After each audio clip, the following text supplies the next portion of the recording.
बिस्मिल्लाहिर्रहमानिर्रहीम। अस्सलामुअलैकुम dear viewers, मैं आप सबको अपने YouTube चैनल एकेडमी ऑनलाइन पर खुशामदीद कहती हूँ। मेरा नाम ताहिरा है, मैं टीचिंग प्रोफेशन से वाबस्ता हूँ और मेरा सब्जेक्ट इंग्लिश है। डियर व्यूअर्स, मेरे इस चैनल पर आप सबको पर्टिकुलरली पंजाब बोर्ड के तहत इंटरमीडिएट क्लासेस के लिए इंग्लिश के लेक्चर्स मिलेंगे और जनरली इंग्लिश ग्रामर के लेक्चर्स सबके लिए। तो मेरे इस चैनल को सब्सक्राइब करें ताकि आपको हर लेक्चर की वीडियो मिलती रहे, और अगर मेरी वीडियोस अच्छी लगे तो उन्हें लाइक करना और बेल आइकन को प्रेस करना मत भूलिएगा। Thank you. Dear students, you know tenses are a very important topic in English language and grammar, and there are 12 tenses.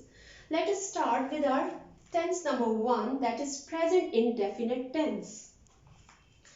Present indefinite tense क्यों यूज किया जाता है, क्यों हमें प्रेजेंट इंडेफिनिट टेंस की जरूरत पड़ती है? क्या प्रेजेंट एक्शंस को शो करने के लिए? नो।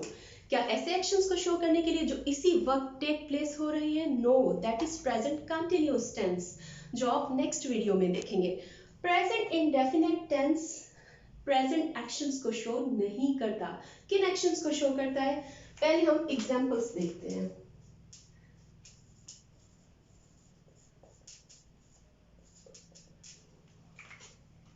तो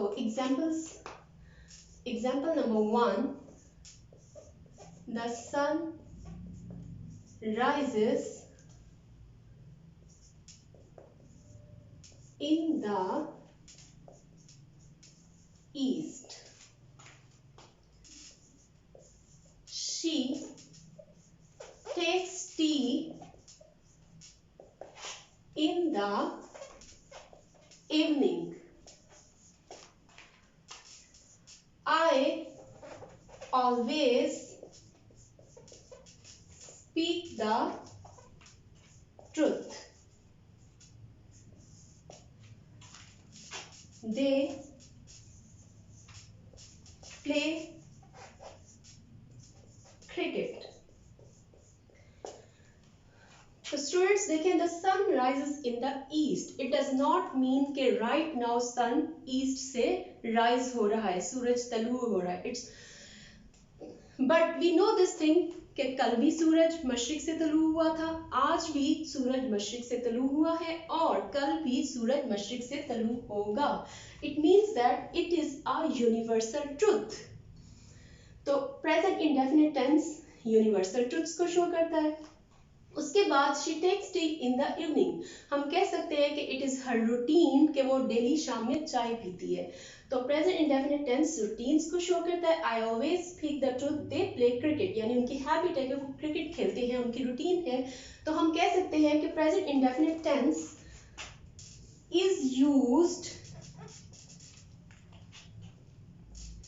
to show number 1 universal truths, number 2 routines, number 3 habits. Present indefinite tense is used to show universal truth, routines and habits. अब हम आगे चलते हैं कि present indefinite tense की क्या पहचान है और इसकी फॉर्मेशन कैसे होगी। प्रेजेंट इंडेफिनिट टेंस की पहचान क्या है, इसको कैसे हम रिकॉग्नाइज करेंगे? At the end of Urdu sentence we see ता है, ती है, ते है और ता हूं etcetera. For example,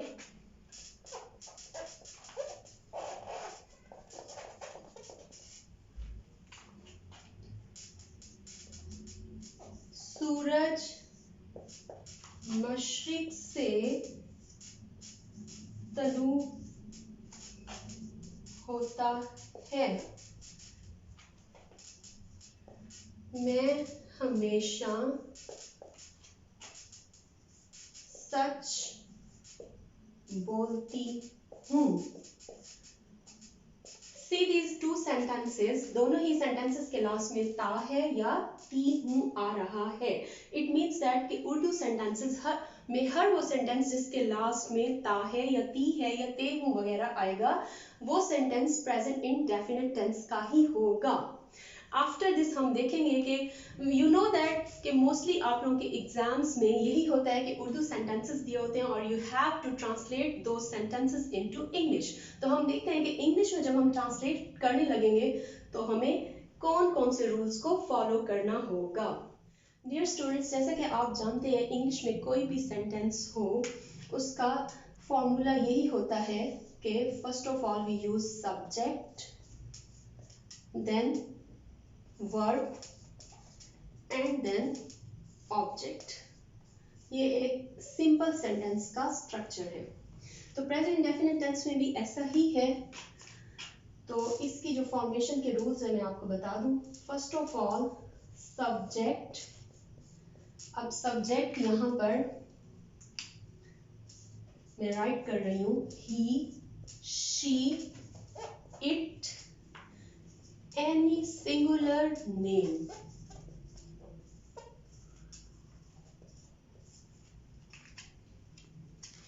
Subject plus first form of verb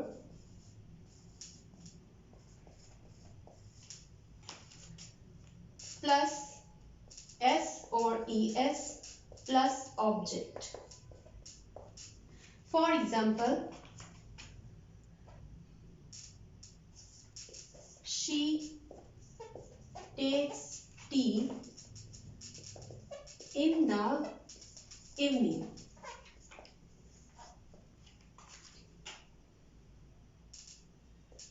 The sun rises in the east। तो इन दो एग्जाम्पल्स को आप देखें। She takes tea in the evening, the sun rises in the east. Here we know this thing कि she and the sun are subjects, then takes and rises are the verbs, और object is not here, these are the complements. Okay, now see, जो focus हमने करना है कि first of all तो ये कि इस टेंस में हमने वर्ब की फर्स्ट फॉर्म को यूज करना है।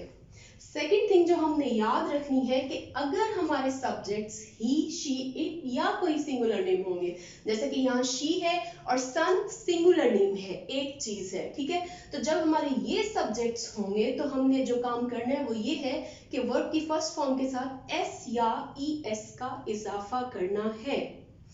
अब ये भी याद रखना है कि s कहाँ होगा, जैसे कि इन दोनों वर्ब्स में हमने जस्ट s का इजाफा किया है, लेकिन समटाइम्स हमारे पास ऐसे वर्ब्स आ जाते हैं जिनके लास्ट में ऑलरेडी s होता है, तो फिर हम आगे es का एडिशन करेंगे, या डबल s होता है समटाइम्स, या x होता है, या z होता है। तो ऐसे वर्ड्स के आगे हम, या o होता है, ऐसे वर्ड्स के आगे हम es लगाएंगे और बाकी तमाम वर्ड्स के आगे हम s लगाएंगे। Is it clear? Okay, now let us move further. Rule number 2, subject, they, you, I, we, any plural name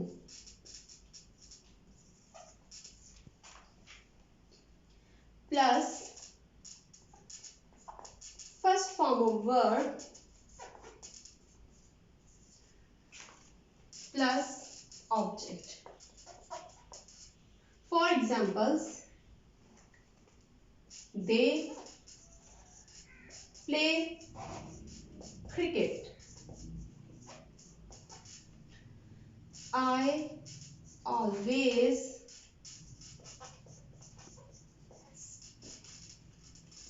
speak the truth। तो स्टूडेंट्स देखें, इन सेंटेंसेस में they and I are the subjects, play and speak are the verbs, and cricket and truth are the objects। तो अब हमने याद ये रखना है कि अगर प्रेजेंट इंडेफिनिट के सेंटेंसेस में सब्जेक्ट हमारा दे, आई, वी या यू या कोई प्लूरल नेम होगा, जैसा कि अगर 2 बॉयज के नेम्स हैं या 2 गर्ल्स के नेम हैं, तो हमने याद रखना है कि वर्ब की तो हम फर्स्ट फॉर्म ही यूज करेंगे, लेकिन एस या ईएस का इजाफा नहीं करेंगे। इन नेगेटिव सेंटेंसेस फॉर्मेशन क्या होगी? तो नेगेटिव सेंटेंसेस में भी उसी तरह सब्जेक्ट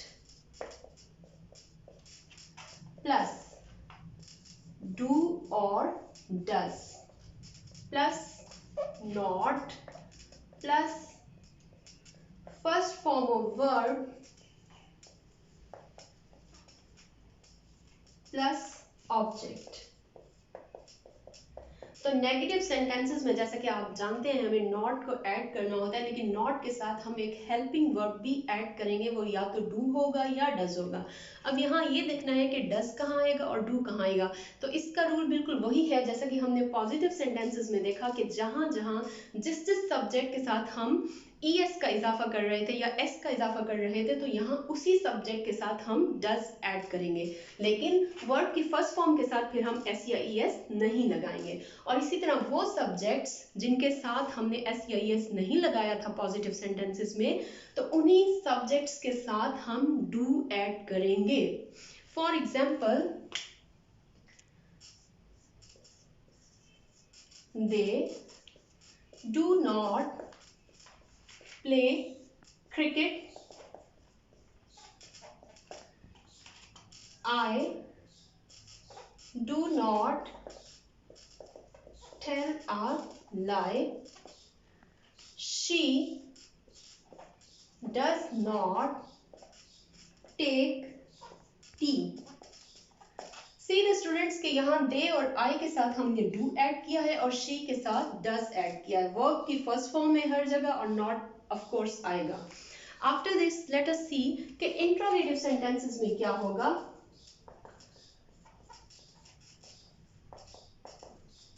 जब हमारे पास प्रेजेंट इंडेफिनिट टेंस के इंट्रोगेटिव सेंटेंसेस होंगे तो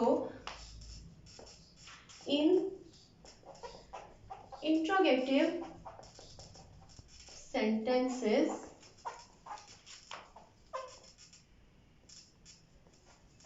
we use do or does in the beginning of the sentence and question mark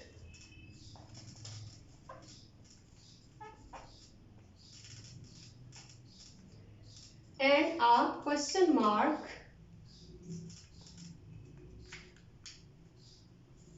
at the end of the sentence. For example, do they play cricket? तो students आपने देखा कि हमने do या does जो भी हमारा हेल्पिंग वर्ब होगा उसे सेंटेंस के स्टार्ट में लाना होगा और हमने सेंटेंस के लास्ट में क्वेश्चन मार्क भी लगाना होगा। क्वेश्चन मार्क लगाना मत भूलिएगा। तो this is present indefinite tense, positive sentences, negative sentences, interrogative sentences. एक दफा मैं समराइज कर दूं अपने इस लेसन को कि आपने याद रखना है कि प्रेजेंट इंडेफिनिट टेंस क्यों यूज होता है। It is used to show universal truths, habits and routines. Urdu sentence के लास्ट में इसकी पहचान ये है कि सेंटेंस के लास्ट में ता है, ती है और ते हैं वगैरह होगा। पॉजिटिव सेंटेंसेस में हमने क्या करना है, वर्ब की फर्स्ट फॉर्म यूज करनी है, ही, शी, इट या कोई सिंगुलर नेम होगा तो वर्ब की फर्स्ट फॉर्म के साथ एस या ईएस लगाएंगे वरना नहीं लगाएंगे। नेगेटिव सेंटेंसेस में हमने डू और डज का इस्तेमाल करना है, साथ नॉट आएगा। इंट्रोगेटिव सेंटेंसेस में डू या डज सेंटेंस के स्टार्ट में आएंगे और सेंटेंस के लास्ट में क्वेश्चन मार्क आएगा। तो डियर स्टूडेंट्स, अगर आपको मेरी वीडियो अच्छी लगी है तो इसको लाइक करें, शेयर करें और मेरे चैनल को जरूर सब्सक्राइब करें ताकि आपको अगली आने वाली वीडियो आसानी से मिल जाए जो कि प्रेजेंट कंटिन्यूअस टेंस के बारे में है। तब तक के लिए अल्लाह हाफ़िज़।